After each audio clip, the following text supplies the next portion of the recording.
অবশেষে তোমাদের ভিডিও এসে পড়েছে।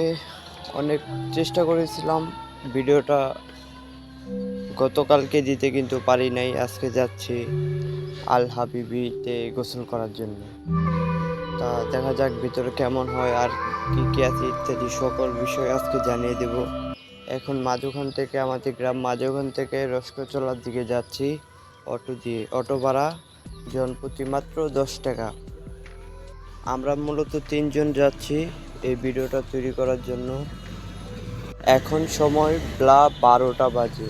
আমরা এখনই রওনা হয়েছি, কারণ এই সময়টাতে রোদ বেশি, গরম পড়ে বেশি, তাই এই সময়টাতে আমরা বের হয়েছি গোসল করার জন্য। এই তো আমরা ইতিমধ্যে এসে পড়েছি নৌপাইকা ব্রিজ পান্ডা ছাড়িয়ে। এখানে দেখা যাচ্ছে বর্ষার পানি এসেছে, আর ইতিমধ্যেই আল হাবিবির কাছাকাছি এসে পড়েছি আমরা। দেখা যাক। ইতিমধ্যে রস্কচলা ব্রিজের কাছাকাছি এসে পড়েছি। ডালটা উঠলে মূলত আল হাবিবি রিসোর্ট দেখা যাবে হয়তো। আমার যা সম্ভবত এই জায়গাতেই আল হাবিবি রিসোর্ট, যা আমাদের অটোওয়ালা ভাই বলল। ইতিমধ্যে এসে পড়েছি আমরা আল হাবিবি রিসোর্টের কাছাকাছি।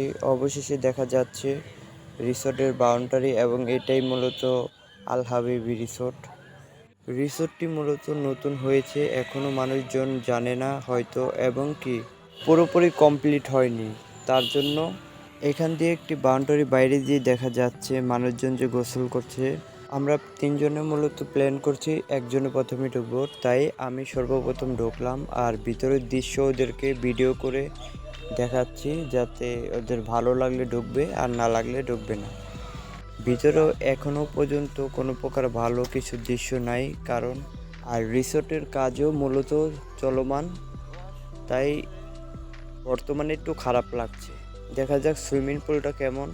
মূলত মানুষের সুইমিং পুলে যদি বড় হয় সেই ক্ষেত্রে গোসল করতে আসে, আর যদি না থাকে সেই ক্ষেত্রে আসে না।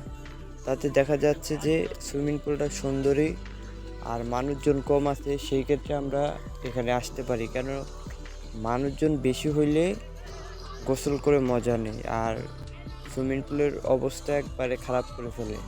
ঠিক আছে, এবার আমরা গোসল করব।